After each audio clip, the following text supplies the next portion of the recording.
ধরে নেন একজন ধনী মানুষ ব্যবসায় লস খাইছে, এই বছর তিনি ফকির হয়ে গেল, কোরবান দিতে পারে নাই, লজ্জার কারণে কারো নিকট যাবে নাকি?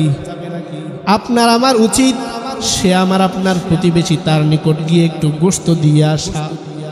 আমি নিজে এমন দেখছি, ছেলের বিদেশ পাঠাইয়া বাবা কোরবান দেওয়ার সামর্থ্য হারায়া ফেলছে, কোরবান দিতে পারে নাই। ঈদের দিন সকালবেলা বাচ্চাদেরকে ঘরের মধ্যে ঢুকাইয়া দরজা বন্ধ করে দিছে, কারণ নিকট বাচ্চাদেরকে পাঠায় নাই। এলাকার নিমুখ হারাম মানুষরা তাদের খোঁজ খবরটাও কেউ নেয় নাই। ঈদের দিন সবার ঘরে ভালো খাবার রান্না হয়, গরুর মাংস সবাই রান্না করে, কিন্তু ওই পরিবারের মধ্যে ঈদের দিন কোনো রান্না হয় নাই। দ্বিতীয় দিন ঈদের পরের দিন তাদের কোন আত্মীয়র বাড়ির থেকে মাংস পাঠানোর পরে তারা রান্না করেছে, অথচ উচিত ছিল প্রতিবেশীরা তাদের খবর নেওয়ার। কারণ আল্লাহর নবী বলেই দিয়েছেন, কুরবানির গোশত একা খেও না, তোমার প্রতিবেশীরে খাওয়াও, তোমার আত্মীয় স্বজনরে খাওয়াও। আজ আমরা কুরবানি দেই নিজের জন্য, গোশত খাবার জন্য কুরবানি দেই, অথচ আল্লাহ কোরআনে বলেন লা ইয়ানালাল্লাহা লুহুমুহা ওয়ালা দিমাউহা ওয়ালাকিন ইয়ানালুহুত তাকওয়া মিনকুম। আল্লাহ বলে, বান্দা তোমরা যে কুরবানি দাও, তোমাদের কুরবানির রক্ত মাংস চামড়া এটা আমি আল্লাহর নিকট আসে না। আমি আল্লাহ তোমাদের দিলের নিয়ত, তোমাদের দিলের তাকওয়া চাই, অথচ তোমরা আমি আল্লাহকে সন্তুষ্ট কুরবানি দাও না। সমাজের মানুষকে দেখানোর জন্য তোমরা বড় গরু কুরবান দাও, তোমরা গোশত খাওয়ার জন্য কুরবান দাও, আত্মীয় স্বজন পাড়া প্রতিবেশীর তোমরা কুরবানির মাংস দাও না। অথচ আল্লাহ বলেন, আমি তো তোমাদের কাছে গোশত চাই না, আমি তো তোমাদের কাছে হাড্ডি চাই না, তোমার কুরবানির পশুর চামড়াটাও আমি আল্লাহ চাই না।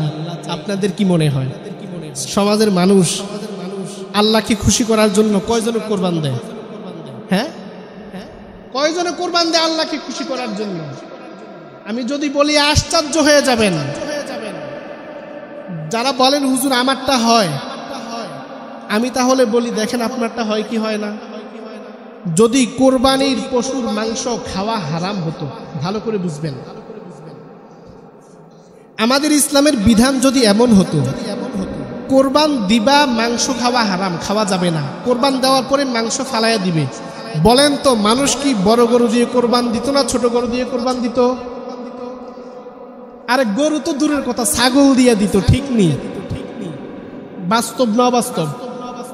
কোরবানির গোশত খাওয়া যদি ইসলামে হারাম হতো, মানুষ কি বড় গরু দিয়ে কোরবান দিত না ছোট গরু দিয়ে দিত? তাহলে বুঝেন আপনার আমার নিয়তের হালাত কেমন। আমি আশা করি সবার দিলে খবর হয়ে গেছে। আমাদের নিকট মানুষ আসে, হুজুর 3 শরীকে কোরবান দেই, 4 শরীকে কোরবান দেই, কোরবানটা হয় কি হয় না পেরেশানিতে আছি। যদি বলি ভাই একটা ছাগল দিয়া দেন না, কই না না ছাগল দিয়ে না, গরু দিয়ে দিব। অথচ ছাগল দিয়ে দিলে কিন্তু কোরবানিটা সলিড হবে। 4 শরীকে কোরবান দিলে যদি কোনো জনের টাকা হারাম হয়, কোরবানি পুরোটাই বাতিল। এটা ওনাকে বুঝাইতে পারি না, কারণ ছাগল দিয়ে দিলে গোশত কম, গরু দিয়ে দিলে গোশত বেশি। সমাজে 100 ভাগের মধ্যে 95 ভাগ মানুষ গোশত খাওয়ার জন্য কোরবান দেয়।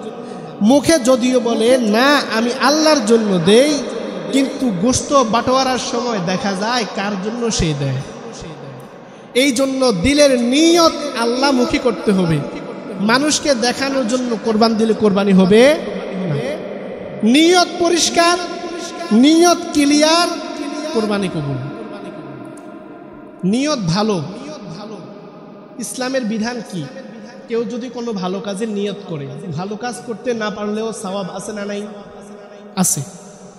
মসজিদে 10 টাকা দিবেন নিয়ত করে বাড়ির থেকে আসলেন, যে কোনো কারণে টাকাটা আনতে ভুলে গেছেন, এই যে নিয়ত করছেন 10 টাকা দিলে যে সওয়াব হতো, নিয়তের কারণে ওই সওয়াব পেয়ে যাবেন। এই জন্য নিয়ত খাঁটি তো সব ইবাদত খাঁটি। বুখারী শরীফ হাদিসের গ্রহণযোগ্য কিতাব, প্রথম যে হাদিসখানা আনছে আল্লাহ রসুল, ইন্নামাল আমালু বিন্নিয়াত, ইন্নামাল আমালু বিন্নিয়াত, বান্দার প্রতিটা কাজ নির্ভর করে নিয়তের উপরে। এই জন্য নিয়ত ভালো তো আমল ভালো, নিয়ত খারাপ তো আমল খারাপ। কেমনে বুঝাই? হায়াতুল হাইওয়ান একটা কিতাব আছে, ওই কিতাবের মধ্যে সব পশু পাখির ঘটনা। কিতাবের নাম কি? হায়াতুল হাইওয়ান। ওই কিতাবের মধ্যে লিখেছেন দুনিয়াতে যখন কোনো মানুষ নাই, আদম নবীরে আল্লাহ দুনিয়াতে যখন পাঠাইছেন, জান্নাতি পোশাক আল্লাহ খুলে রেখে দিয়েছেন। আসার সময় জান্নাতি পাতা দিয়া আদম নবী পোশাক বানাইয়া জমিনে আসছে। আদম নবী যখন দুনিয়াতে আসছে গায়ে কোনো জামা ছিল না, জান্নাতি পাতার পোশাক ছিল। আদম নবী দুনিয়াতে আসার পরে কোনো মানুষ নাই, তিনি প্রথম মানুষ।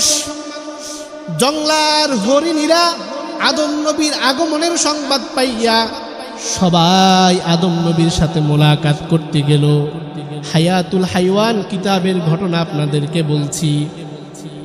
যখন হরিণীরা আদম নবীর নিকট মোলাকাত করার জন্য গেল, আদম নবী তাদের প্রতি খুশি হইয়া জান্নাতি গাছের পাতা ছিঁড়ে ছিঁড়ে হরিণীদের মুখের মধ্যে দিয়া দিলেন।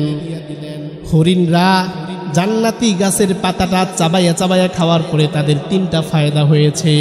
এক নাম্বার ফায়দা, হরিণের চেহারা সুন্দর হয়ে গেছে। দুনিয়াতে পশুর তো কোনো অভাব নাই।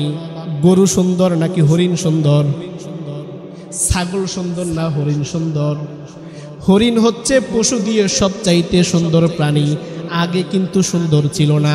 জান্নাতি গাছের পাতা খাওয়ার পরে হরিণীদের এক নাম্বার যে ফায়দা হয়েছে, চেহারা সুন্দর হয়ে গেছে। দ্বিতীয় নাম্বার ফায়দা, হরিণের গোশতের মধ্যে মজা বেড়ে গেছে। পৃথিবীতে যত গোশত মানুষ খায় হালাল, এর মাঝে সবচাইতে সুস্বাদু গোশত হচ্ছে হরিণের গোশত। গরুর মাংস 1 কেজি 1000, 700-800। হরিণের মাংস বান্দরবন বা সুন্দরবন গেলে কিনতে পাবেন 7000, 6000, 8000 1 কেজি গোশত। কয় কেজি? তার মানে মজা কম। হরিণীদের দ্বিতীয় নাম্বার যে ফায়দা হলো, তাদের গোশতের মধ্যে মজা বেড়ে গেল। তৃতীয় নাম্বার ফায়দা হলো তাদের নাভিতে একটা কস্তুরীর জন্ম হলো, সুগ্রাণ, যেটাকে বলে মেশকে আম্বর। জান্নাতি গাছের পাতা খাওয়ার পরে হরিণীদের 3টা উপকার হলো। 1 নাম্বার, চেহারা সুন্দর হয়ে গেল। দ্বিতীয় নাম্বার, তাদের গোশতের মধ্যে মজা বেড়ে গেল।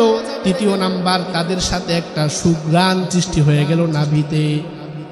এই হরিণগুলো যখন জঙ্গলে গেল, যে সমস্ত হরিণরা যায় নাই তাদের সাথে, বাকি হরিণরা বলে, কিরে তোদের সাথে কেন এত সুন্দর গ্রাণ, তোদের চেহারা কেন এত সুন্দর হয়ে গেল? তারা জবাবে বলে, আদম নবী জান্নাত থেকে এসেছেন, তার সাথে মুলাকাত করার জন্য আমরা গেছিলাম। যাওয়ার পরে নবী আমাদেরকে জান্নাতি গাছের পাতা খাওয়াইছেন, তারপরে আমাদের এমন পরিবর্তন। এই সংবাদ শুনে জঙ্গলের বাকি হরিণরা সবাই দৌড়ায় গেলেন আদম নবীর নিকট পাতা খাওয়ার জন্য। বলেন কেন গেছে? পাতা খাওয়ার জন্য। আদম নবীর নিকট যাওয়ার পরে নবী তাদেরকেও পাতা খাওয়াইলেন। পাতা খাওয়ানোর পরে তাদের মধ্যে 3টা ফায়দা আসে নাই, 2টা ফায়দা আসছে। তাদের চেহারা সুন্দর হয়ে গেছে, গোশতের মধ্যে মজা চলে আসছে, কিন্তু নাভিতে কস্তুরী আসে নাই, মেশকে আম্বর তাদের সাথে নাই। তারা জঙ্গলায় আসার পরে হরিণীদেরকে জিজ্ঞাসা করে, ভাই তোমরা গেলা পাতা খাইলা, আমরাও গেলাম পাতা খাইলাম, তোমাদের সাথে এত সুন্দর গ্রাণ আমাদের সাথে নাই কেন?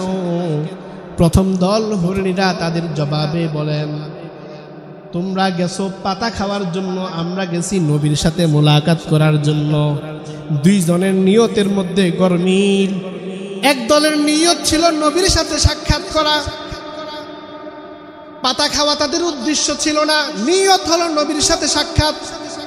দ্বিতীয় দলের নিয়ত নবীর সাথে সাক্ষাৎ নয়, বরং পাতা খাওয়া। তোমরা যে নিয়তের মধ্যে গরমিল করছো, এই নিয়তের গরমিলের কারণে আল্লাহ তোমাদের নাভিতে কস্তুরী দেয় নাই, তোমাদের সাথে সুন্দর ঘ্রাণ নাই। হায়াতুল হাইওয়ানে এই ঘটনা এসেছে, এই জন্যই বললাম আপনার আমার নিয়ত যদি ভালো হয় আপনার আমার আমলটা ভালো হয়ে যাবে, নিয়ত খারাপ তো আপনার আমার আমলটা বরবাদ। তাহলে কুরবানি যে দিবেন, নিয়ত শুধুমাত্র আল্লাহকে সন্তুষ্ট করা। বলেন কাকে? যদি ছাগল দিয়ে দেন একেবারেই বেস্ট, ছাগল দিয়ে দিতে পারলে ভালো। আমি কোরবানির অনেক মাসালা মাসাইল আছে, সবগুলো নিয়ে কথা বলবো না। একটা মাসালা বলি যেটা সমাজে প্রত্যেকটা ফ্যামিলিতে ঝামেলা, যেটার কারণে কোরবানি আদায় হয় না। যেহেতু কোরবানির আগে আরও একটা জুমা আছে, হুজুর বিভিন্ন মাসালা নিয়ে কথা বলবে আপনাদের সামনে আগামী জুমা।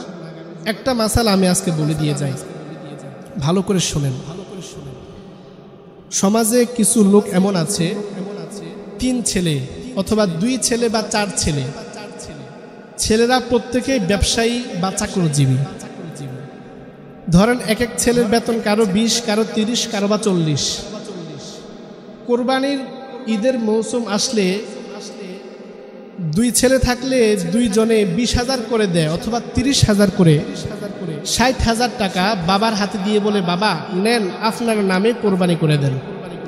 এমন আছে না নাই? হ্যাঁ, বাবার নামে কোরবান দেয়। অথচ কোরবানি ওয়াজিব কার উপরে? 10 তারিখ, 11 তারিখ, 12 তারিখ, জিলহজ মাসের 10 তারিখ, 11 তারিখ, 12 তারিখ, এই 3 দিনের মধ্যে 52.5 ভরি রূপা কেনার মতো টাকা যার নিকট থাকে। রূপার ভরি যদি 1000 করে হয় তাহলে 52,000। এই 3 দিন যার নিকট 52,000 টাকা থাকবে তার উপরে কোরবানি ওয়াজিব। এই 2 ছেলে যে 30,000 টাকা করে বাবার কাছে দিয়ে দিল, ছেলেদের কি আলাদা ব্যাংক ব্যালেন্স নাই? আছে না নাই? আমার কথা কি বোঝেন না? এই সমস্যাটা বেশি, এই জন্য আমি একটা মাসালা বলছি শুধু। 2 ছেলে মিলে বাবার কাছে টাকা দিল, কোরবানিটা বাবার নামে দিল, কোরবানি আদায় হবে না। কারণ প্রতিটা বালেগ যে নাকি প্রাপ্তবয়স্ক, তার যদি ওই পরিমাণ সম্পদ থাকে যেটা দিয়ে সে কোরবান দিতে পারে, তাহলে সে আলাদা কোরবান দিতে হবে, আলাদা নামে। নাম যদি হয় 3টা, গোশতের ভাগও হবে 3টা, এক টুকরা এদিক সেদিক হওয়ার কোনো সুযোগ নেই। তাহলে যারা ছেলেরা কামাই করে সমর্থবান কিন্তু বাবার কাছে টাকা দিয়ে বাবার নামে কোরবান দেয়, ওই ছেলেদের কোরবানি কি আদায় হবে? এমনটা সমাজে আছে না নাই? এটা সংশোধন করে নেবেন। অনেক সময় দেখা যায় এমন ছেলেদের ব্যাংক ব্যালেন্স আলাদা, বাবার নাই। এটা কিন্তু অনেক সমাজে থাকে। বাবার কিন্তু কোরবানি দেওয়ার মতো সামর্থ্য নাই, তখন বাবার উপরে ওয়াজিব না, ছেলেদের উপরে ওয়াজিব। কোরবানি দিতে হবে, না দিলে গুনাহ হবে। যদি কোনো ছেলে বাবার নামে দিতে চায় দিতে পারবে, বাবার ভাগের টাকাটা ওই ছেলে দিবে, গোশতটাও ওই ছেলে নিবে। বুঝেন নাই? এই মাসালাটা আপনারা মনে রাখবেন। এমন অনেক বহু মাসালা আছে। যেহেতু কোরবানির আগে আরো একটা জুমা আছে, হুজুর ইনশাআল্লাহ কোরবানির মাসালা মাসাইল নিয়ে আলোচনা করবে আগামী জুমা। তো একটা মাসালা যা আমি বলেছি এটা তো বুঝছেন, এটা সকলে মাথার মধ্যে রাখবেন। কোরবানি দেওয়ার ক্ষেত্রে নিয়তটাকে সহি রাখবেন। আর 2টা বিষয় কথা বলি। একটা হচ্ছে আরাফার দিনের যে আমল, কোরবানি ঈদের আগের দিন রোজা রাখার চেষ্টা করবেন। একটা রোজা রাখবেন 2 বছরের গুনাহ মাফ, 1 বছর আগে আর 1 বছর পরে। কবে রাখবেন? কোরবানি ঈদের আগের দিন 9 তারিখ রাখলে 2 বছরের গুনাহ মাফ, 1 বছর আগে আর 1 বছর পরের। আর এখন থেকে নিয়ে 9 তারিখ পর্যন্ত প্রতিদিন যদি কেউ রোজা রাখতে পারে, একটা রোজার সওয়াব 1 বছর রোজা রাখার সমান। একটা রোজার সওয়াব 1 বছর রোজা রাখার সমান। আর 1 রাত আমল করবেন, লাইলাতুল কদরের সমপরিমাণ সওয়াব পাবেন। তাহলে সামনে যদি রাত থাকে 7টা, তাহলে 7টা লাইলাতুল কদর। একটা লাইলাতুল কদর সমান সমান 83 বছর 4 মাস আমল করার সওয়াব। তাহলে এটা মাথায় রাখবেন। ঈদের আগের দিন রোজা রাখার চেষ্টা করবেন, যদি পারেন আগেও রোজা রাখবেন, রাতে আমল করবেন। আরেকটা আমল তাকবীরে তাশরিক, আল্লাহু আকবার, আল্লাহু আকবার, লা ইলাহা ইল্লাল্লাহ, আল্লাহু আকবার, আল্লাহু আকবার, ওয়ালিল্লাহিল হামদ। এই তাকবীরটা দেওয়া ওয়াজিব প্রতিটা বালিগের জন্য, নারী পুরুষ। ঈদের আগের দিন 9 তারিখ ফজরের নামাজের পর থেকে নিয়ে 13 তারিখ আসরের নামাজ পর্যন্ত গনে গনে 23 ওয়াক্ত নামাজের পরে নারী এবং পুরুষ উভয়ে বলবে, পুরুষ জোরে বলবে, নারীরা আস্তে বলবে। এই তাকবীরটা ফরজ নামাজের পরে। 23 ওয়াক্ত নামাজ ইমাম সাহেব যদি ভুলে যায় কখনো, পিছন থেকে মুক্তাদিরা জোরে বলবেন যেন হুজুরে মনে পড়ে। বুঝছেন? জামাতে নামাজ পড়েন নতুবা ঘরে একা নামাজ পড়েন, যেখানে নামাজ পড়েন তাকবীর দিতেই হবে, না দিলে গুনাহ হবে। বুঝছেন তো? এই 3টা কথা বলে দিলাম। একটা মাসালা বললাম, আরেকটা আইয়ামে তাশরিকের ব্যাপারে বললাম, আরেকটা আরাফার দিনের ব্যাপারে বললাম। সর্বশেষ, সময় লম্বা হয়ে গেছে, এই কথাটা বলে আলোচনা শেষ করে দিব। যদি কোনো এক মুসল্লি আসে তিনার সুবিধা হবে, নামাজ জামাতের সহিত পাবে। শেষ কথা আজকের, ভালো করে খেয়াল করেন। আপনি আমি যে কোরবানি দেই, আপনার আমার কোরবানিটা যেন গুনাহ মুক্ত হয়। কি হয়? গুনাহ মুক্ত যেন আপনার আমার কোরবানি হয়। বলতে পারেন হুজুর গুনাহ মুক্ত মানে কি? আপনি কোরবানি ঈদের দিন সকালবেলা ফজরের নামাজ পড়ে ঈদগাহে গেলেন রেডি হইয়া, গরু জবে করে গরু কাটতে কাটতে আপনার আসর হয়ে গেছে, জোহর পড়েন নাই। কোরবানি ছিল ওয়াজিব, জোহরের নামাজ ফরজ। 1000 কোরবানি একসাথ করলে কি জোহরের নামাজের সমান হবে? এজন্য কোরবানির ঈদ যেন হয় গুনাহ মুক্ত, গুনাহ করা যাবে না। কোরবানির গোশত কুটলে বসলেন, সবাই মিলে গোশত কুটার জন্য বসছে, পায়জামা পরে বসা যায় না, লুঙ্গি পরতে হয়। আপনি বসতে যাইয়া কাপড়টা হাঁটুর উপরে উঠে গেছে, হাঁটুর উপরে কাপড় উঠলে ফরজ তরক হয়, কোরবানি দেওয়া ওয়াজিব। আপনি ওয়াজিব ধরতে যাইয়া ফরজ ছেড়ে দিলেন, 1000 কোরবান দিলেও কি হাঁটুর উপরে যে ফরজটা তরক হয়েছে এটা পাওয়া যাবে? এই জন্য আরো অনেক আছে। আপনার কোরবানির ওয়াজিব পালন করতে যায় যেন ফরজ ছুটে না যায়, এটা খেয়াল রাখবেন। পারবেন তো ইনশাআল্লাহ? যে কথাগুলো বলেছি, আমার আল্লাহ সব ভাইকে কথাগুলো বুঝার, আমল করার তৌফিক দান করুক। সকলে বলি আমিন। ওয়া আখিরু দাওয়ানা আলহামদুলিল্লাহি রাব্বিল আলামিন।